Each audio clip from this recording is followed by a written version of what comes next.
My name's Rafael, you're watching Rock and Roll Garage, and today I'm going to show you 6 bands that Keith Richards said he would have liked to be a member of.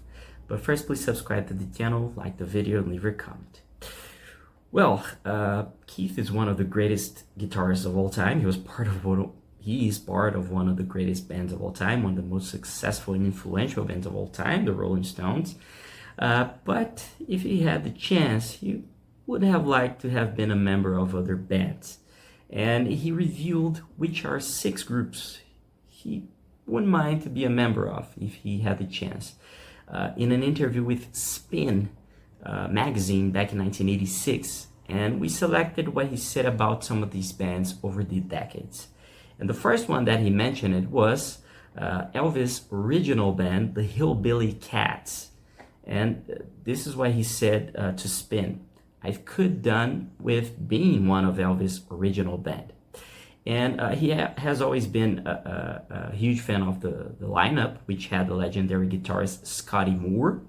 And he even said back in 2008 in a project called Living Legends, they were one of the greatest bands of all time. And this is what he said: I would start personally with probably the Hillbilly Cats, Elvis band, Scotty Moore guitar, DJ Fontana drums, and Bill Black bass. The most amazing stuff, and it was very early on.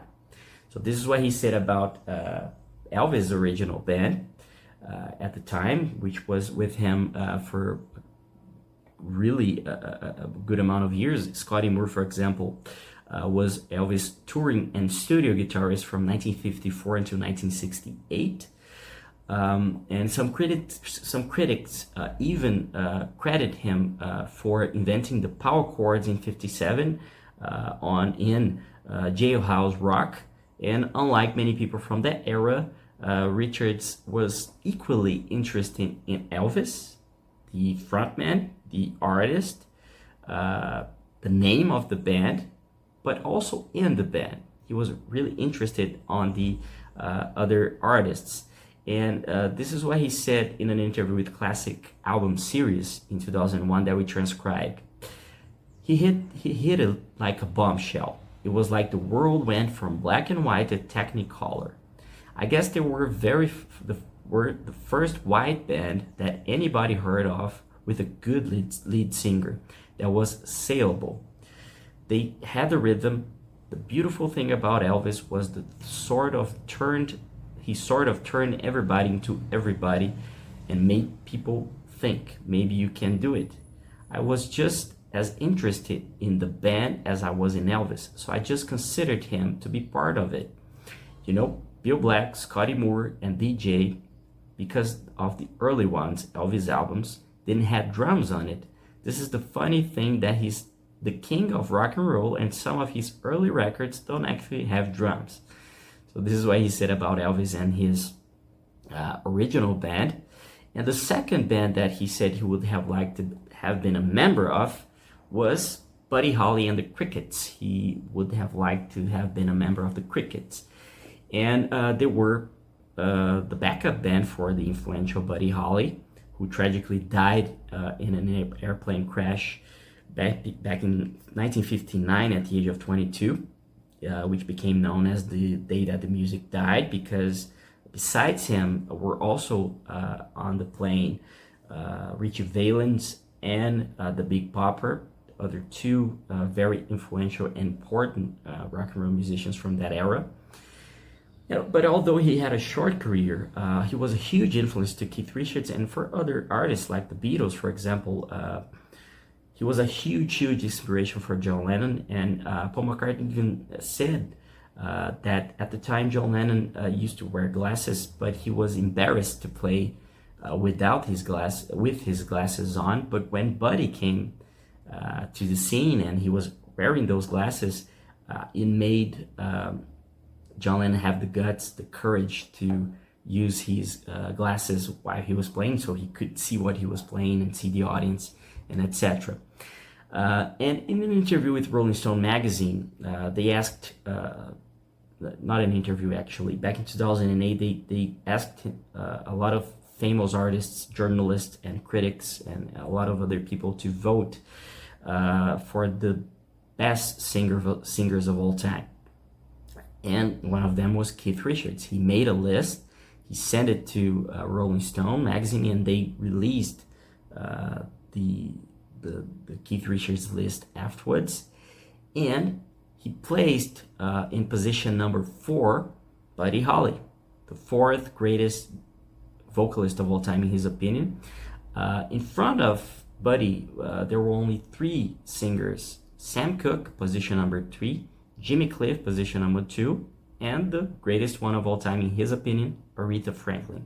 And we already did a video about this list. You can go to description and visit the video we did, and you can see all the Keith Richards choices, all the 20 names he chose for this list.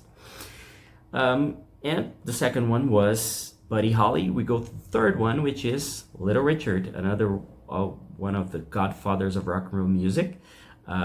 He said to Spin Magazine, I could have used being in Little Richard's bands in the 50s, especially in the 50s, because later he became a gospel artist and he came back to rock and roll, but he changed a lot. But obviously his prime his peak was in the 50s. He was a huge inspiration for countless artists like Paul McCartney, for example, who mimics him a lot. You know, some of the high-pitched notes, those screamings, and it comes from Little Richard, and he said that many times. And by the end of the 50s, it was when, as I said, Little Richard released songs like Tutti Frutti, Long Tall Sally, Rip It Up, many others. And they were good friends, Keith and Little Richard. When the musician died at the age of 87, back in 2020, this is what Keith Richards said on his social media. So sad to hear that my old friend Little Richard has passed. There will never be another. He was the true spirit of rock and roll. And he influenced Keith Richards a lot. And on Keith's autobiography called Life, he even revealed that the first record he ever bought was by Little Richard. This is what he said: I think the first record I bought was Little Richard's Long Tall Sally. Fantastic record, even to this day. Good records just get better with age.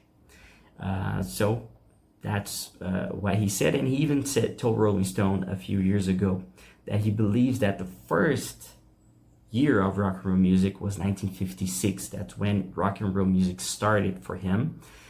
Because it was when Elvis appeared on national television and when Little Richard released Long Tall Sally.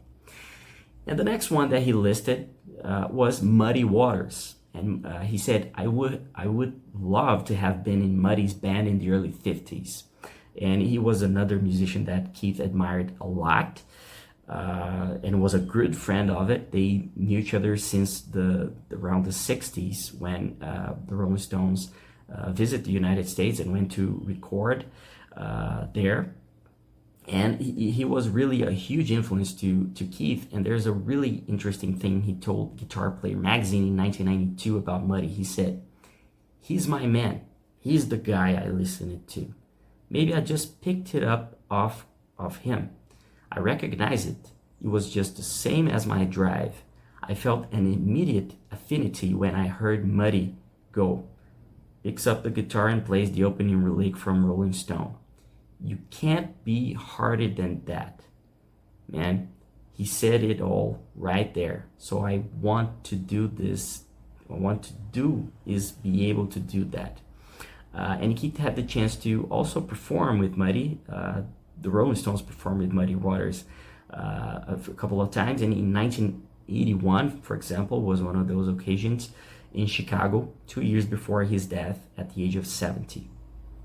The next one that he said he would like to have been a member of his band was actually not a rock and roll artist, Louis Armstrong, but in the 20s. That's what he told Spin Magazine. And it's curious because it might be a surprise because he was more focused on jazz music, of course. And he started to release his first singles still in the 1920s. Decade mentioned it by Richards.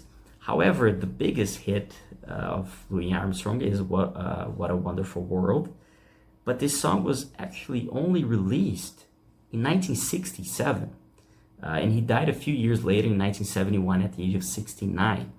And it's one of those artists that Keith really loves, the early, less known work. So the 20s jazz songs released by Louis Armstrong are his favorite era, but he was asked by Rolling Stone a few years ago in 2007, which, if you recall how rock and roll music how music was before rock and roll, and he said that he recorded it, he recalled, and that there were good stuff like Billie Holiday and Louis Armstrong. So he mentioned it, Louis, as a favorite before rock and roll music appeared. And the final one that he mentioned it was Gene Vincent and the Blue Caps, which the Blue Caps were Gene Vincent's backup band, which had the also influential guitarist Cliff Gallup, who was mentioned by many other British guitarists as a huge influence. And besides him, Gene Vincent and Cliff Gallup, the album, the classic album released in 1957, Gene Vincent and the Blue Caps, had Paul Peek guitar, Willie Williams guitar, Russell Wilford acoustic guitar, Dickie Harrell drums, Jack Neal upright bass, and Clifton Simmons piano. And this is it. These are the 6 bands that the legendary Rolling Stones guitarist Keith Richards said he would have liked to be a member of. And I hope you liked the video. If you want to read more, and there's a lot more, you can go to the description and visit the article I wrote about it. You can see all the videos of those bands we mentioned it. Don't forget to subscribe to the channel, like the video, and leave a comment. Subscribe as well. Thank you for watching, and I see you later.